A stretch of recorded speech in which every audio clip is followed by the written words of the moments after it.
Well, considering that, how about joining me now is the political reporter for the Daily Caller, Kerry Picket, and Washington Examiner senior congressional correspondent David Drucker. Kerry, let me start with you because of the fact that he didn't mention it, but if he's talking about people with powerful weapons, this guy had no criminal record that we know of. He was in the Army. He would have passed background checks, wouldn't he not? Well, certainly. Unfortunately, though, what we are seeing here is the police department was also unprotected as well.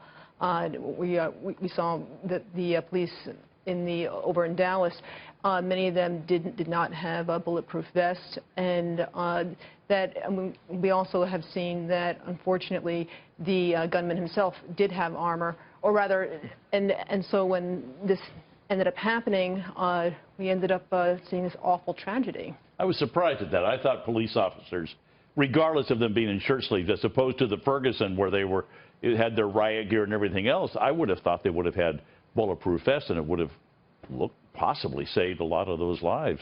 David, tell me the politics of this. We started the conversation about we're almost to the convention. Is this going to have any impact at all on the Republican convention and the Democrat convention?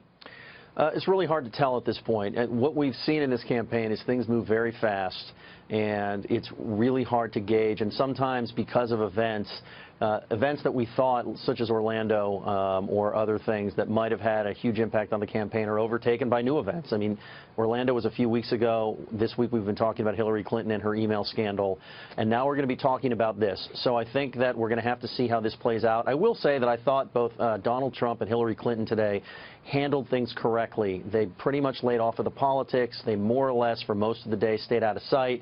And I think that's what the American people needed and what they wanted to see from the two presidential candidates. But at the same time, Kerry, this is one of those issues that, depending upon how you feel about the candidates, this is a clear difference between them. Donald Trump has made it very clear he's going to protect your Second Amendment rights. He said it over and over again. Hillary Clinton says, hey, about that Constitution, the Second Amendment, well, I think everything should be regulated. She told George Stephanopoulos that. So there is a huge difference between the two of them on the Second Amendment. Indeed. What's pretty interesting here is that before Dallas happened, when we were specifically looking at the law enforcement shootings over in Minneapolis, over in Baton Rouge, you already pretty much knew that Hillary Clinton and Barack Obama were more than likely going to talk about the faults of law enforcement and start going into issues regarding Black Lives Matter, Ferguson, Baltimore, etc. And that would probably talk about what kind of reforms have to go into law enforcement. But the moment that Dallas happened, the entire conversation turned around to gun control. Yeah. And frankly, that's not surprising. Is it fair, David, to go after the president on this? Well, it just is who he is. He wants this, and his base is also looking for more gun control. Look, I think everybody is fair game when you're a national leader and you're going to have something to say, and we have a right to comment on it. What I would say is this, and I think you alluded to it right there, the country is split in a way on gun control and Second Amendment issues. And people on the right look at it one way, people on the left look at it a different way, and that's going to, kind of color the lens they see this through. And so each side thinks the other side is being political, but thinks that they are not. And I think that is part of what leaders need to sort of try and navigate as they try and decide what solutions are possible, what solutions are necessary, and which things should just be left alone. Do you ever read, David, on where the polling is on the people on the Second Amendment? Is it pro or against?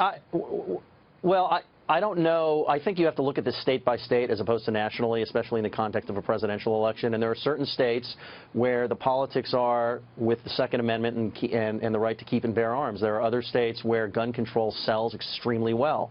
If you're looking at a state like Connecticut, gun control is going to sell great. If you're looking at a state like Pennsylvania or Alabama, the Second Amendment is very, very important to a lot of voters. So that's the way you got to look at it. I think in many ways it's like abortion. The country is split. The polling will fluctuate a little, but I don't think anybody has a clear advantage at this point. All right. David Drucker, Kerry Picket, both of you, thank you very much for coming in. Thank you. You bet.